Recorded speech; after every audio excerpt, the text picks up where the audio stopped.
The sea was always cruel to the fishermen of the small coastal village. Storms tore apart their wooden boats. Pirates raided their catches, and the government never cared for their cries. They were poor men, hardened by salt water and endless nights of labor, their faces burned by sun and wind. 4 years they lived like this, fighting the ocean with fragile nets and weak boats. But something changed one summer when the storms grew worse and strange light began to appear far out in the water. The fishermen gathered on the shore, tired of watching their families starve, and decided they would no longer trust weak boats. If the sea was cruel, they would become crueler. If the storms wanted to swallow them, they would build something the storms could not break. No one in the world cared for their suffering, so they decided to care for themselves in a way that would shock everyone. They would build a ship unlike any ship Earth had seen. It began with scrap metal taken from abandoned docks, old rusted plates, broken engines. Even pieces from ships that had sunk years ago were dragged to the shore. At first, people laughed. The fishermen had no training, no engineers, no blueprints. But they had patience, the kind that comes from long nights waiting for fish in silence. Slowly, they began to weld the plates together. The sound of sparks echoed through the nights. Children watched wide-eyed as their fathers hammered steel into strange shapes. The ship grew heavy, too heavy for the small village, yet every day more metal arrived. Some said the fishermen had made deals with smugglers. Others whispered they stole from military scrapyards. Nobody knew the truth, but everyone saw the shape rising on the shore. It was not curved like a normal fishing vessel. It had sharp angles, flat sides, and thick armor that seemed to defy the waves. It looked more like a predator than a ship. Rumors spread quickly. Travelers from nearby towns came to see it, shaking their heads in disbelief. "It will sink the moment it touches water," some mocked. "They have lost their minds," others said, but the fishermen ignored them. They kept building, their hands black with grease, their eyes glowing with something people could not understand. When asked why, they simply answered, "The sea taught us."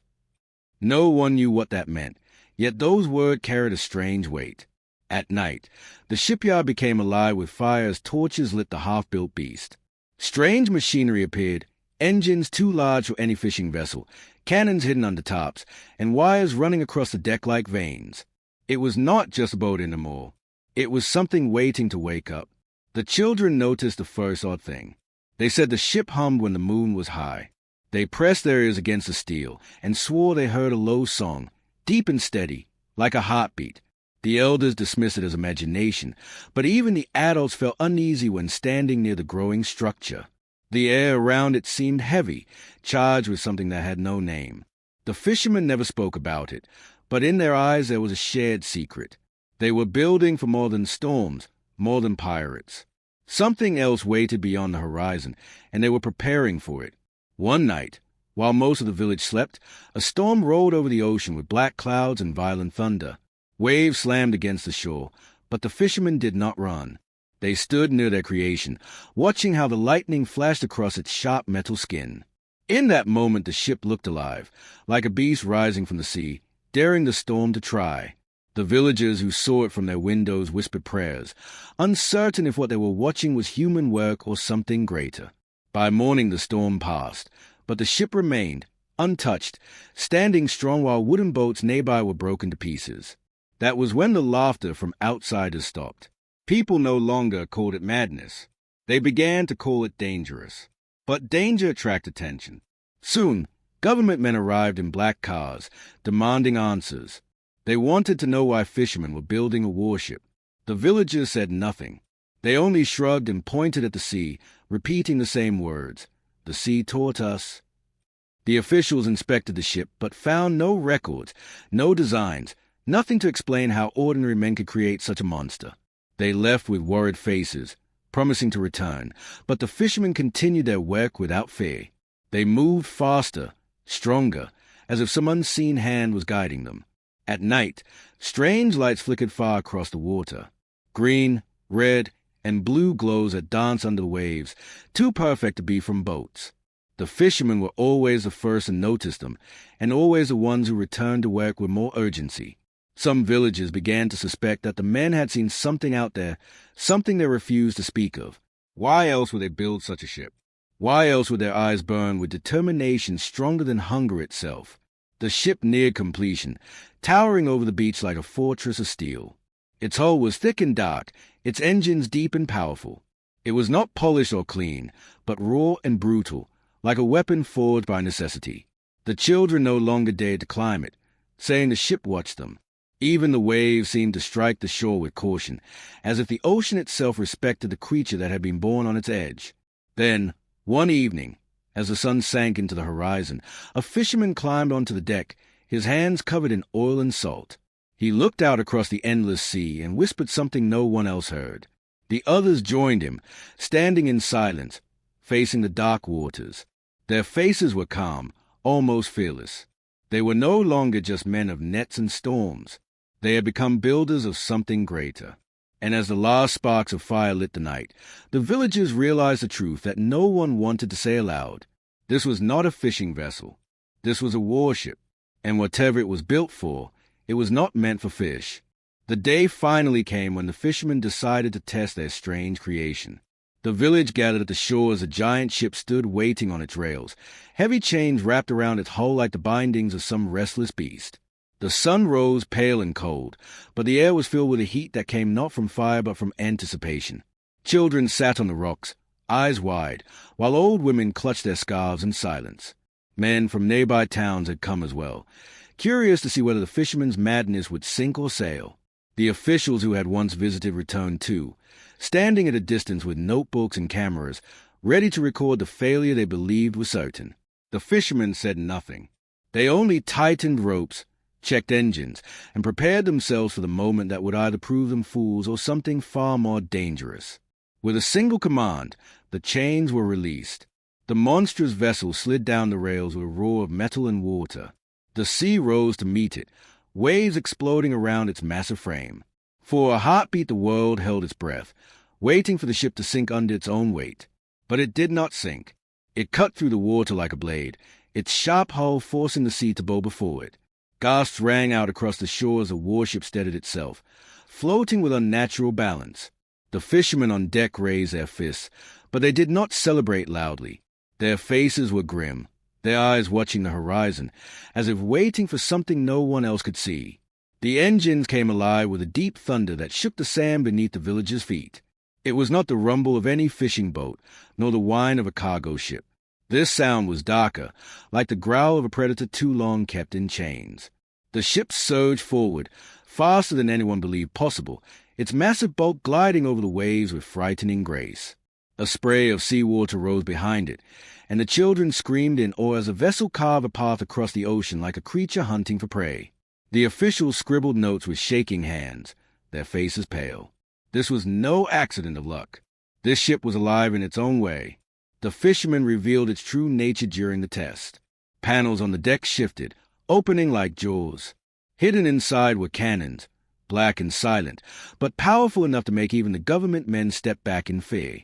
Thick cables ran along the sides of the vessel, glowing faintly with blue light, as if the sea itself was feeding energy into the hull.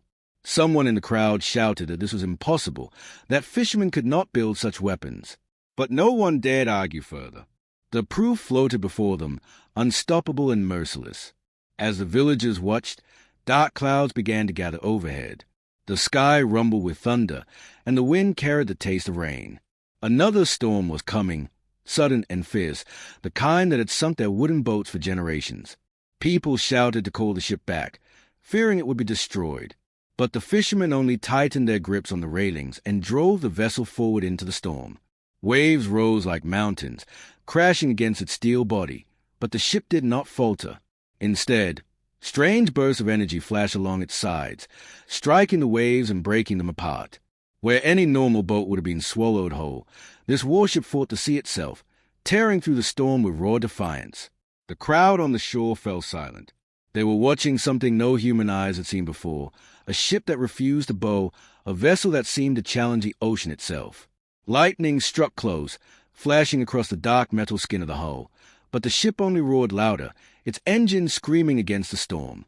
To the villagers it looked less like a creation of man, and more like a monster born from the sea, a beast that welcomed the rage of nature instead of fearing it. After long hours, the storm began to weaken. The clouds pulled apart, and the rain softened into mist. Slowly, the warship emerged from the fading darkness, sailing steady and strong, not a single scar on its hull. The fishermen stood tall upon the deck, their eyes burning with a strange fire. The officials whispered among themselves, terrified of what they had just witnessed. Cameras captured every moment, and within hours the images would spread far beyond the small village. The world would know what had risen from the shore. But before the cheers could begin, something else happened. A flash of light streaked across the sky, brighter than lightning, and plunged into the sea just beyond the horizon. The sound came moments later, a deep, alien thunder that shook the waves. The fishermen immediately turned their ship toward the impact, their movements fast, determined, as if they had been waiting for this very moment. The villagers shouted for them to stop, but they ignored every cry. The warship surged forward, cutting through the mist toward the strange glow now spreading beneath the water. For a long moment, everyone on the shore stood frozen, watching the light pulse and shimmer. It was not the color of fire, nor the glow of machines they knew. It was something otherworldly, alive and strange, calling from the depths. The fishermen did not hesitate. They guided their ship directly into the heart of the glow, and soon both vessel and crew disappeared beyond the horizon. The villagers stared into the distance, fear entangled in their hearts. Whatever had fallen from the sky was not from earth, and the fishermen were not chasing fish anymore. They were chasing something far greater, something no one else dared to touch. Night fell heavy on the sea as the fishermen's warship drifted closer to the strange glow. The water pulsed with colors no human eye had ever seen before, green that shimmered like fireflies and red that bled into violet shadows. The fishermen stood on deck without fear, their faces hard as stone, their eyes fixed on the light. They dropped nets made not for fish but for something heavier, something alien. The metal cables hissed as they sank into the glowing water. Minutes stretched into silence broken only by the growl of engines and the crash of waves. Then, with a deep groan, the nets tightened. The warship shuddered as something massive was dragged from the depths. With a thunderous crash, the object slammed onto the deck, steaming and glowing, water pouring from its twisted frame. It was not rock. It was not debris. It was a broken machine, a piece of something far beyond human making. The crew gathered around it, their rough hands careful despite their strength. The object pulsed faintly, a wounded heart still alive. It was shaped like a shard of crystal wrapped in black metal veins, sharp and smooth at once, humming with strange power. As the fishermen touched it, lights flickered across its surface. A sound filled the air, not quite a voice but a vibration that entered their bones. Symbols shimmered in the air above it, dancing like fire made of glass.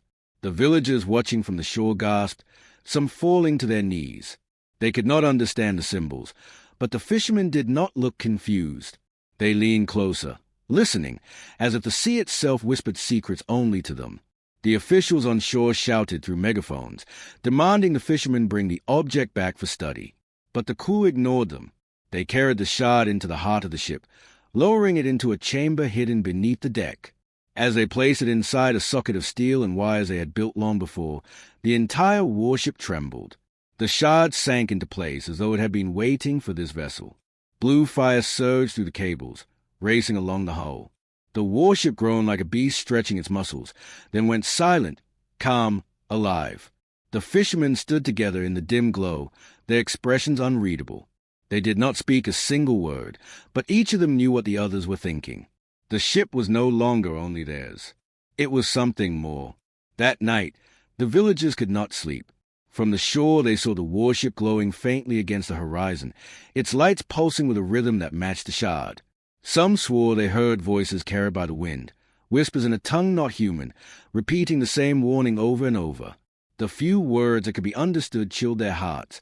Watchers in the dark. No one knew what it meant, but the tone was clear. Something was coming. Inside the warship, the Shah began to speak more clearly, not in words, but in images burned into the fishermen's minds. They saw a dark ocean filled with stars instead of water. They saw ships like mountains, black and merciless, spreading across the void. They saw worlds burning and voices screaming, silence one after another. And then they saw Earth, a blue light small and fragile, marked by the gaze of predators waiting just beyond the sky. The fishermen did not scream, did not run. They clenched their fists and looked at one another, hardened by years of storms. They understood. The sea had taught them survival, and now the stars would demand the same. By morning, the warship had changed. Plates of steel shifted, forming new shapes guided by the shard's energy. Old rusted armor grew stronger, glowing with strange veins of light. Cannons hummed with power no human engineer had designed. The ship's engines deepened their growl, now burning with a fuel no one on Earth could name. When the villagers saw it, they stepped back in fear. It was no longer a ship built by men. It was something born between human hands and alien fire, a hybrid of desperation and technology that should not exist. Government sent patrol boats to surround the vessel, warning the fishermen to surrender the shard. Helicopters hovered overhead, cameras flashing. The fishermen said nothing. They stood on deck, their faces calm as a warship radiated quiet menace. When one patrol boat dared too close, a panel on the hull shifted, revealing a cannon that hummed with blue light. The warning shot that followed split the water like thunder, sending the patrol boat spinning in terror. No one tried again. The fishermen had made their choice. Far above, satellites recorded something even stranger. A craft in Earth's orbit, small but clearly not human, had moved closer since the shard's arrival. Its dark shape glided against the stars, watching, silent, waiting. The officials who saw the recordings panicked, demanding military action. But the fishermen were already watching the skies with grim eyes. They knew who the watchers in the dock were. They knew the shard had not fallen by accident, and they knew the warship had been waiting for this moment. That evening, as the sun bled into the horizon, the warship raised anchor and pushed out to sea. Its engines burned brighter, its hull shining with alien light. The villagers stood in silence, knowing they might never see their men again. The fishermen did not wave goodbye. They stared into the distance, their jaws set like stone, as if already facing the enemy waiting beyond the stars. The last sound the villagers heard was the deep roar of the engines fading into the dark, carrying the ship toward a horizon that no longer belonged only to Earth. High above Earth, the alien fleet drifted like shadows across the stars. Their ships were sleek and cold, built not for beauty but for domination. They had come expecting weakness, expecting a planet divided and unprepared. To them, humans were still children playing with sticks and fire. But as their scanners swept the oceans, they found something impossible. A signal pulsed through the waves, a strange hybrid of human steel and alien energy. The reading showed a vessel on the sea, glowing with fragments of technology that should not exist on this planet. Confusion spread among the watchers. They whispered to one another in voices sharp as knives. This was not the work of any Earth government. The warship belonged to fishermen. Primitive laborers. The aliens could not believe it. From the orbiting fleet, a scout ship detached. It descended silently, cutting through the atmosphere like a blade of glass. Its orders were simple: observe, analyze, and report. The fisherman's warship drifted below, cutting through the waves with unnatural grace. Its engines glowed faintly, steady and strong, carrying it deeper into the open sea. The crew on deck knew they were being watched. Their eyes followed the sky, sharp and unblinking. They had lived their whole lives under storms. They knew when the air itself was hiding something. The scout ship appeared as a shimmer at first, cloaked in light. But the shard inside the warship pulsed, and the fishermen suddenly saw it, a black dot sliding above the clouds. The fishermen gave no cry of fear. Instead, their captain raised his hand, and panels on the deck shifted with the sound of grinding steel. A hidden cannon rose, humming with power. The scout circled lower, mocking them with its speed. It did not expect resistance from men who once fished with nets. It was wrong. The warship roared, and the cannon fired a single blast of blue fire. The ocean split with light, and the scout ship twisted violently. Its sleek armor cracked, sparks showering into the sky. The aliens inside screamed as their vessel limped back toward the clouds, scarred and nearly destroyed. The aliens in orbit went silent. Their arrogance faltered. No one in the galaxy had ever recorded a fishing crew firing on advanced starships and surviving. This should have been impossible. Yet here, on a world they considered prey, men with callous hands had struck them down. The alien commanders studied the data in disbelief. The vessel below was crude, brutal, and unpolished. But it was alive. Human rage had fused with alien technology to create something dangerous. They began to whisper of Earth not as prey, but as a spark that could ignite into fire. On the surface, the fishermen did not cheer. They did not dance or sing. They only watched the smoke and the clouds fade away, their jaws set, their eyes grim. They knew the first shot was only the beginning. The sea was quiet now, too quiet, as if holding its breath. Villagers on the shore whispered prayers, staring at the strange glow of the warship. They no longer asked questions. They only waited, afraid of what would come next. In orbit, the alien council argued. Some demanded immediate destruction of Earth, before the infection of defiance could spread. Others urged caution, warning that what they had seen was only the beginning. If fishermen could build such a thing, what would happen when humanity's armies and nations awakened? The galaxy had many predators, but none like the idea of prey that fought back. Still, pride was strong. They decided to test the humans further. A larger ship was sent down, its cannons hot, its engines burning like suns. It would confront the fishermen directly, to crush their spirit. The warship met it without hesitation. The fishermen stood on deck, their hands steady, their voices calm. They were not men facing gods. They were hunters facing prey that thought itself untouchable. When the alien vessel descended, dark and enormous, the fishermen only smiled grimly. They remembered storms that tried to drown them, waves that towered higher than mountains, and nights where survival was won by will alone. Compared to that, what was an alien ship? Just another storm. The alien vessel spoke first. Its voice carried on thunder, demanding surrender of the shard and the warship. The fishermen did not answer. Their silence was a defiance. The alien ship moved closer, cannons glowing, but the shard pulsed again, and the warship's hull burned brighter. The fishermen gripped the railings, their muscles tense, their faces unshaken. Then, without a word, they fired another blast. The ocean screamed with light, and the alien vessel staggered back, its shields cracking under the force. The sky lit up with fire. The first true battle had begun. Across the galaxy, whispers spread like wildfire. Messages leapt from one star system to the next. Reports of humans, simple fishermen, building a warship strong enough to wound the Empire's scouts. Empires that had never once spoken the name of Earth now said it in fear.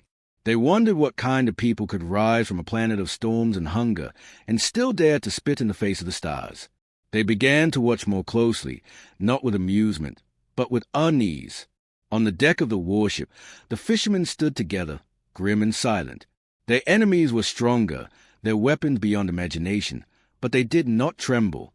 They had survived the cruelty of the sea, and now they would survive the cruelty of the stars. For the first time in history, Earth had been noticed, and the aliens, who had once called humans weak, now spoke of them with something new in their voices. Not mockery, not laughter, fear. The sea was restless when the alien fleet appeared above the horizon. Dark shapes blotted out the stars, sliding through the night like predators circling wounded prey. The villagers on the shore fell silent, their eyes wide as they saw light streaking across the sky. Fire that was not fire, shadows that were not clouds. The fishermen stood on the deck of their warship, steady and unafraid. They had waited for this. They had sharpened steel, forged weapons, and bound themselves to the shard for this moment. The aliens thought Earth was still a world of weakness, but the fishermen were ready to show them how wrong they were. The first alien vessel broke through the clouds, massive and glowing with cold blue engines. It hovered above the ocean, its shadow swallowing the warship whole. A voice thundered across the waves, not through sound but inside the fishermen's minds. Surrender the shard. Surrender your ship. Submit, and your world may live. The fishermen did not speak. They only moved, silent and coordinated, their rough hands gripping controls polished by sweat and labor. The engines of the warship howled, a defiant roar against the voice in their heads. The alien ship fired first. A bolt of searing plasma struck the ocean, exploding into steam and flame. The wave that followed could have sunk 10 normal vessels, but the warship split it apart with a surge of blue light from its hull. Spray covered the deck, but the fishermen did not falter. Their captain gave a single nod, and the cannons rose from their armored nests. They fired in unison, a blast of raw energy tearing across the sky. The shot smashed into the alien shields, cracking them like glass. The villagers on the shore screamed, but on the warship, the fishermen only reloaded. their faces grim and steady. The battle grew fierce. Alien drones poured from the sky like swarms of insects, darting and buzzing with beams of light. The fishermen did not panic. They had spent their lives throwing nets into storms, and now they threw something deadlier. Steel nets, strung with charged cables, burst from hidden launchers, snaring the drones in mid-flight. The machines writhed and sparked before sinking into the sea, broken. The fishermen pulled the nets back, reloading them with the calm efficiency of men hauling in their catch. Each captured drone was dragged aboard, stripped, and fed to the ship's hungry core. The shard pulsed brighter with every piece of alien metal absorbed, and the warship grew stronger, its engines roaring louder, its cannons firing faster. The aliens grew frustrated. Their great vessel lowered closer, its massive guns turning toward the tiny ship. The warship was nothing compared to its size, a predator against prey, but the fishermen knew the sea better than the stars. They did not fight with power alone. They fought with patience, with tricks carved into their bones. They circled the alien craft, darting in and out of cannon fire, vanishing into mist and smoke. Waves slammed against them, but the fishermen used the storm as cover, striking when least expected. Every blast of their cannons chipped away at the giant, until its armor began to bleed sparks into the night. The villagers watching from shore could not believe it. They had seen these men struggle to bring home fish, to patch broken boats, to fight hunger with tired hands. Now they watched those same men battle giant from the stars, refusing to bow, refusing to break. Some began to shout prayers, others to weep, and others to cheer with voices raw from fear. But none could look away. The warship was no longer just steel and engines. It was the soul of their people, a symbol of survival sharpened into a weapon. The alien commander, furious and desperate, unleashed its final weapon. From its underbelly dropped a sphere of burning energy, a miniature sun meant to erase the warship from existence. The fishermen did not retreat. They stood tall, gripping the railing as the shard inside the ship flared like a living heart. The warship turned into the blast, engine screaming, hull glowing. It charged straight into the falling star. For a moment, the ocean vanished in a blinding flash. Villagers shielded their eyes, thinking the fishermen had been destroyed. But when the light cleared, the warship was still there. Its hull was scarred, smoke rising from its sides, but it sailed strong. The burning sphere was gone, shattered into nothing. The fishermen had split the impossible. The alien vessel staggered, wounded and broken. Its engines flickered, its weapons silent. With a final roar, the fishermen unleashed every cannon, every burst of energy, every ounce of fury the shard could give. The blast tore through the alien's armor, ripping it open from within. With a groan like thunder, the giant vessel tilted, fire spilling from its body. Slowly, impossibly, it crashed into the ocean, sending waves higher than cliffs. When the sea settled, nothing remained but smoke and wreckage. The warship floated victorious, battered but unbowed. Silence fell across the villages. Then, slowly, a sound rose, cheering, screaming, voices breaking with joy and disbelief. They had seen the impossible. They had seen fishermen defeat the stars. But the fishermen themselves did not cheer. They stood on deck, staring at the horizon. They knew this was not the end. The aliens would not forget this defeat. The galaxy itself now knew that Earth was not prey, and more would come. The warship's captain raised his fist, not in triumph, but in warning. His voice was quiet, but it carried across the deck like the sound of waves breaking on stone. "Let them come," he said, and the crew nodded, their eyes hard, their hands ready. The sea had taught them to endure storms. The stars had taught them to fight wars. They were ready for both. The warship returned to the shore as dawn broke over the restless sea. Its hull was blackened with scars, its cannons smoking, its engines groaning with exhaustion, yet it floated tall and proud, refusing to sink. The villagers stood waiting, their eyes filled with awe and fear. They had seen fire fall from the sky, had watched men who once hauled nets fight against monsters in the clouds. When the fishermen stepped onto the deck, their faces were grim, hardened by battle, but their eyes burned with a light that no storm could dim. They had faced the stars and lived. The government men rushed forward first, demanding answers, their voices sharp, their hands trembling. "What have you done? What have you brought to this world? they shouted, pointing at the wounded ship that pulsed faintly with alien light. But the fishermen ignored them. They did not speak to rulers or officials. They spoke only to the sea, to each other, to the shard that still hummed in the belly of their vessel. The villagers, however, knew the truth. Their men had struck down giants, and now nothing would ever be the same. That night, the fishermen lit fires on the deck. The flames burned bright, red and gold, visible even from the distant cliffs. But this was no celebration. It was a message. The crew stacked wooden oil drums into tall towers, and when the flames rose, they formed shapes against the sky, old symbols of the sea, signals used by sailors long before radios and satellites, symbols every fisherman knew. But these signals were not for other men. They were aimed at the heavens. The fires burned into the dark, carried by smoke and light into the eyes of those still watching from orbit. The villagers who could read the symbols whispered their meaning with trembling lips. Earth is not prey. Test us, and we will hunt you. Far above, the remaining alien ships hovered in silence. They had expected to return with trophies, to show their empire how easily Earth could be broken. Instead, they had witnessed something impossible.